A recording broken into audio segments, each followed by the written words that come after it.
నమస్తే. భారతదేశంలో టైఫాయిడ్ తీవ్రత ఎంతలా పెరిగిపోతుందో తెలిపే ఒక తాజా అధ్యాయాన్ని ఇవాల్టి విశ్లేషణలో చూద్దాం. అసలు టైఫాయిడ్ మళ్లీ వార్తల్లో ఎందుకు నిలుస్తోందంటే, మందులకు ఏమాత్రం లొంగని కొత్త రకాలు ప్రమాదకరంగా పెరిగిపోవడమే దీనికి ప్రధాన కారణం. ఇక్కడ మన ప్రధాన శత్రువు సాల్మొనెల్లా టైఫీ.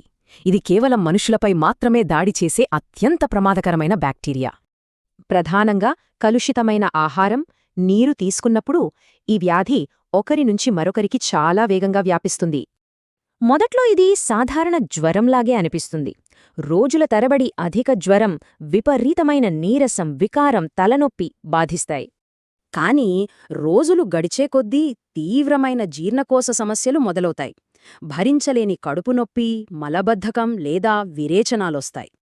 ఇక్కడ అత్యంత ఆందోళనకరమైన విషయం ఒకటుంది. ఈ బ్యాక్టీరియా వేగంగా తన రూపాన్ని మార్చుకుంటూ పెను సవాలుగా మారుతోంది. సాధారణ యాంటీబయోటిక్స్కి ఏమాత్రం లొంగని అత్యంత ప్రమాదకరమైన ఎండిఆర్, ఎక్స్డిఆర్ రకాలు ఇప్పుడు వేగంగా వ్యాప్తి చెందుతున్నాయి. గమనించాల్సిన విషయమేమిటంటే, ఈ ప్రాణాంతకమైన కొత్త రకాలు ముఖ్యంగా మనలాంటి అభివృద్ధి చెందుతున్న దేశాలపైనే తీవ్ర ప్రభావం చూపుతున్నాయి. అయితే భయపడాల్సిన పనిలేదు. దీన్ని అడ్డుకోవడానికి, నియంత్రించడానికి పటిష్టమైన నివారణ చర్యలు మన ముందున్నాయి. అవేంటో చూద్దాం. ఈ మహమ్మారి నివారణ అనేది ప్రధానంగా 3 మూలస్తంభాలపై ఆధారపడి ఉంటుంది: టీకాలు, పారిశుధ్యం, అలాగే ఆహార భద్రత.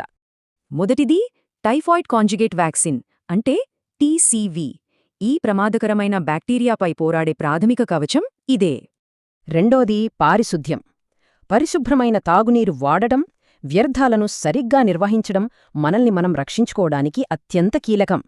మూడోది ఆహార భద్రత. కలుషితమైన ఆహారానికి దూరంగా ఉండటం ద్వారా బ్యాక్టీరియా మన శరీరంలోకి ప్రవేశించే మార్గాలను మూసేవచ్చు. టైఫాయిడ్ ఇంకా పెనుముప్పుగానే ఉంది.